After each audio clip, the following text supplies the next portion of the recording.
Welcome to RPGamer's review of Lords of the Fallen. This review was written by Squiggly Leo, read by JC Servant, and the video edited by Her Frog. When the original Lords of the Fallen released in 2014, the action RPG space was a somewhat different sort of place than it is today. True, Dark Souls had already left its mark on the genre. In fact, Dark Souls 2 released the same year as Lords. But the Souls-like landscape was still in its infancy, with many important evolutions taking place over the next near decade. This means the recent Lords of the Fallen reboot has far more to live up to than the original did. While it addresses many aspects lacking during the franchise's first outing, the overall experience still misses the high watermark it aims for, with a glut of gameplay systems and wonky mechanics rearing their ugly heads each time a measure of success is achieved elsewhere. It outpaces its predecessor in terms of quality, to be sure, but not enough to make for an emphatic recommendation. Though the game is set in the same universe, there is no prior familiarity with the franchise needed.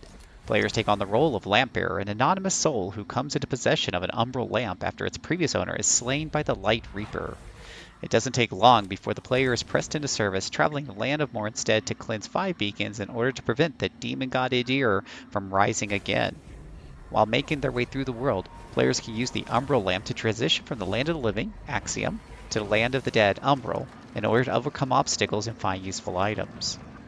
Though Lords of the Fallen uses plenty of otherwise familiar Souls-like gameplay concepts, the dual world dynamic is a unique twist that certainly sets it apart from others in the genre. However, traversing the Twin Realms comes with a host of unique rules and limitations, all of which are introduced during the game's opening hour, making for a rather dense and frustrating learning curve. For example, it is possible to switch into Umbral at will, though occasionally required, but one can only return to the land of living from certain locations.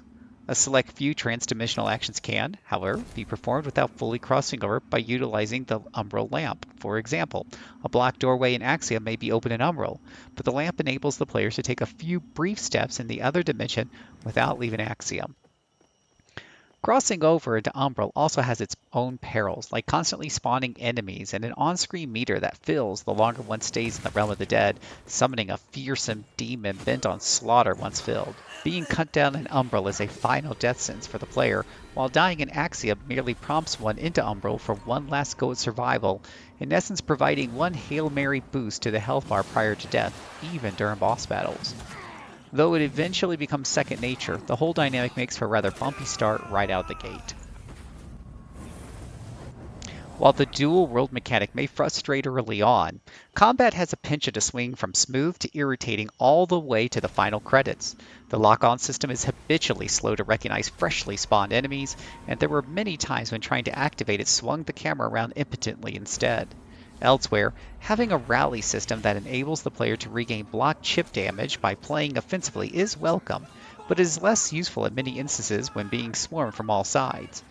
Frequent ambushes are bad enough on their own, but they often have even more devastating consequences as all enemies present in Axiom also appear in Umbral alongside additional Umbral-specific foes. It's not out of the ordinary to be thrown out of the frying pan and into the fire by being forced into Umbral in the middle of an enemy nest from which there is virtually no escape. Despite this, there are plenty of instances when combat and exploration are tensely enjoyable and rewarding.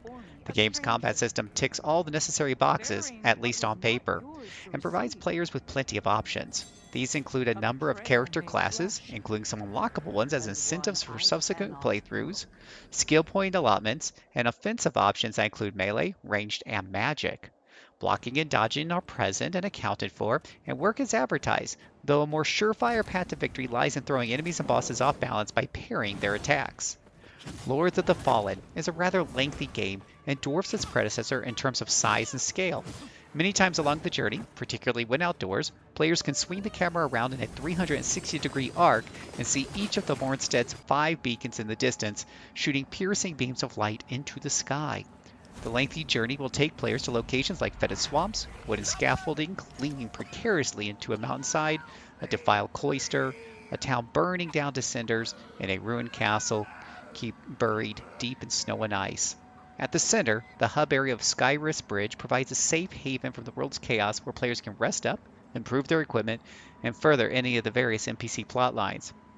It's quite satisfying to unravel, during the course of play, how many of the areas twist and wind on each other and end up connecting back to the hub.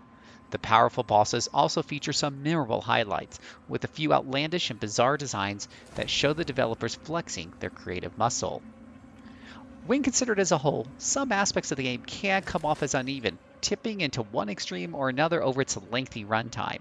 Level design and exploration, for example, feel quite a bit more finely tuned and deliberate in the game's second half, whereas early hours are undermined by overpowered enemy encounters and sprawling environments. Early bosses can often feel overwhelming, whereas later encounters feel more in line with player levels at that point. Enemy variety, on the other hand, feels somewhat shortchanged, with common enemies simply reappearing as upscaled versions, while the latter half has the unpleasant habit of jamming previously encountered bosses down the player's throat with uninspired and sometimes unfair consistency. It must be said that all these instances of the game's steep difficulty curve are likely a direct result of the player's chosen class at start. Those opting for a traditional melee approach to combat will have a wholly different experience than those going for a magic-centric build, which benefits from having many powerful spells to find or purchase. Rather than provide a balanced alternative to sword and shield combat, however, magic, if the PvP player invasions participated in during this playthrough are an accurate representation, is grossly overpowered at the time of writing. Not only does this call into question how challenging the main campaign actually is for a magic user, but it also makes for ludicrously lopsided PvP duels that actively discourage engaging with the game's online components. At least it's very simple to find or offer co-op assistance, features that are often obfuscated in this genre. Saying that Lords of the Fallen looks great seems like a contradiction given the ghastly and decayed state of Mornstead, but it does. The game presents a high level of dedication to making absolutely every nook and cranny of the world look fantastically bleak and hopeless. The twin realms of Axiom and Umbral effectively double the amount of geographic real estate, and while the two worlds are the same in broad strokes, there are many subtle nuances visible only after crossing from one to the other. Umbral often looks like a scene Xerox straight out of some Lovecraftian nightmare, with towering monstrosities rising out of bottomless pits or scaling buildings and mountainsides. Even with Umbral's bleach monochromatic color palette, the level of effort evident in the world of Mornstead is nothing short of impressive.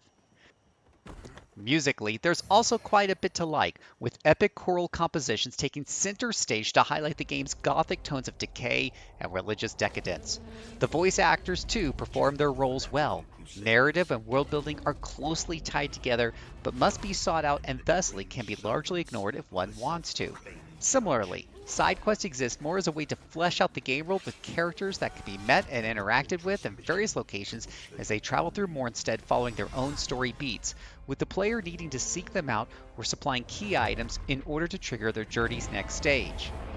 Given the amount of time between Lords of Fallen's initial outing and its reboot, this new release feels far less like an attempt to right the ship and more like its own thing.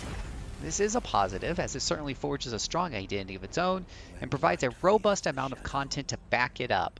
But much like its predecessor, it struggles to push past its own self-imposed limitations, in this case revolving around its combat system and dual-world gimmick.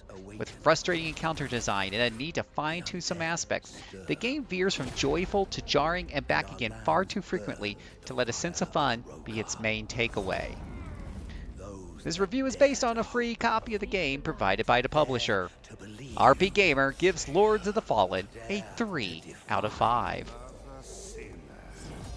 For more details, hit up the link in the description below. For more video content, subscribe to the channel. Follow us on Twitch for daily streams of your favorite RPGs. Join in on the discussion at rpgamer.com/discord. And for the latest in RPG news, head over to rpgamer.com.